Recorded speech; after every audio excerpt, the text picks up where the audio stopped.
Bonjour à tous et merci de nous suivre. Faire du Dinguélé l'un des districts les plus développés et les plus riches de la Côte d'Ivoire. Telle est l'ambition du ministre-gouverneur Gaoussou Touré d'ici 2025, profitant d'une cérémonie d'intronisation du chef central des ressortissants du Dinguélé résidant dans le district du Bassa-Sondra. Il a lancé un appel à tous les fils et à toutes les filles du Dinguélé à relever ce défi dans l'Union. À suivre dans nos prochaines éditions le reportage de Sam Conan. Et puis ce qu'il faut également à savoir sur le point de l'actualité internationale, c'est que l'Algérie a fermé son espace aérien aux avions militaires français qui l'empruntent d'habitude pour rejoindre ou quitter la région du Sahel où sont déployées les troupes de l'opération Barkhane. C'est ce qu'a indiqué hier dimanche un porte-parole de l'état-major français. L'armée française n'a reçu aucune notification officielle. Selon ce porte-parole de l'état-major français, cela n'affecte ni les opérations ni les missions de renseignement menées par la France au Sahel. Cette décision, rappelons-le, intervient dans un contexte de tensions croissantes entre Alger et Paris après la restriction sur le visa français aux Algériens. C'est une sortie du président français qui irrite particulièrement l'Algérie. Et puis, en Afrique, toujours Abiy Ahmed, dont le Parti de la Prospérité, nous parlons bien sûr du Premier ministre Abiy Ahmed d'Éthiopie, dont le Parti de la Prospérité a remporté une victoire écrasante en juin dernier, a été investi ce lundi 4 octobre 2021 au matin par le président de la Cour suprême, Meazza Chenafi, pour un nouveau mandat de 5 ans. Son gouvernement fait face à de nombreux défis, parmi lesquels l'enlisement de la guerre au Tigré, entamée il y a 11 mois. Il est à noter également que le Premier ministre éthiopien a introduit un certain nombre de réformes dans son pays après son entrée en fonction en avril 2018.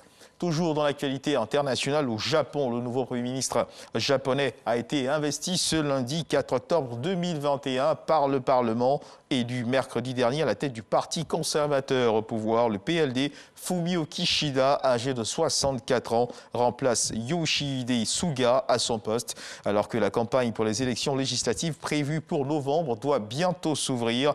Élu avec le soutien des deux principales factions du parti conservateur qui domine la vie politique japonaise depuis la fin de la Seconde Guerre mondiale, surtout celle dirigée par l'ancien Premier ministre Shinzo Abe.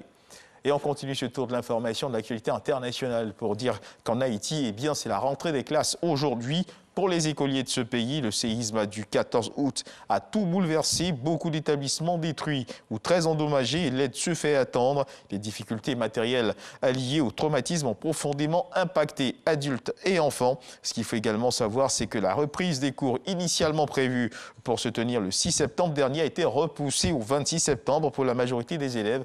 Les cours ne reprendront donc que ce 4 octobre 2021 dans les 3 départements du sud du pays.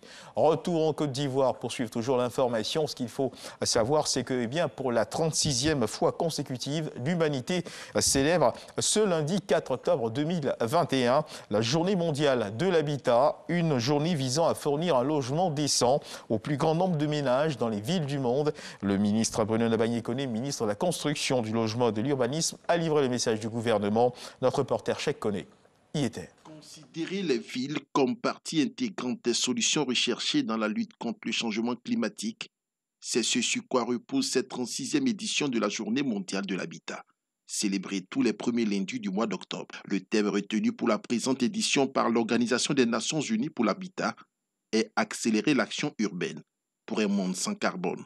Un thème qui à lui seul résume toute la complexité de la problématique du développement urbain.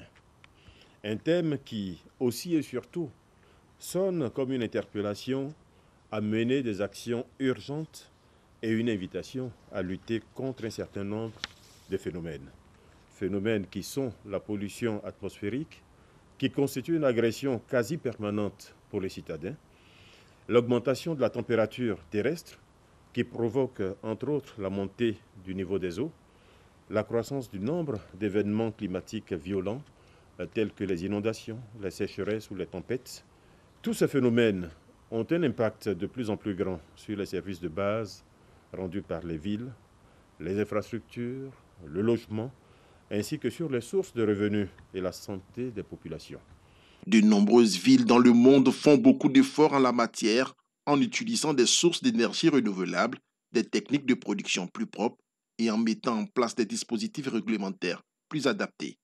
La Côte d'Ivoire n'est pas en reste. Le gouvernement, qui a pleine conscience des nombreux défis à relever, s'emploie à faire face à ces faiblesses. C'est ainsi que depuis 2012, des travaux d'envergure sont entrepris pour résoudre de manière durable le déficit en logements sociaux. Dans la même dynamique, le gouvernement s'attelle à réaliser de nombreuses infrastructures routières qui permettent une mobilité urbaine plus aisée. Des aires végétalisées, des trottoirs et des terre-pleins centraux permettent d'embellir les espaces urbains tout en luttant contre les émissions de gaz à effet de serre.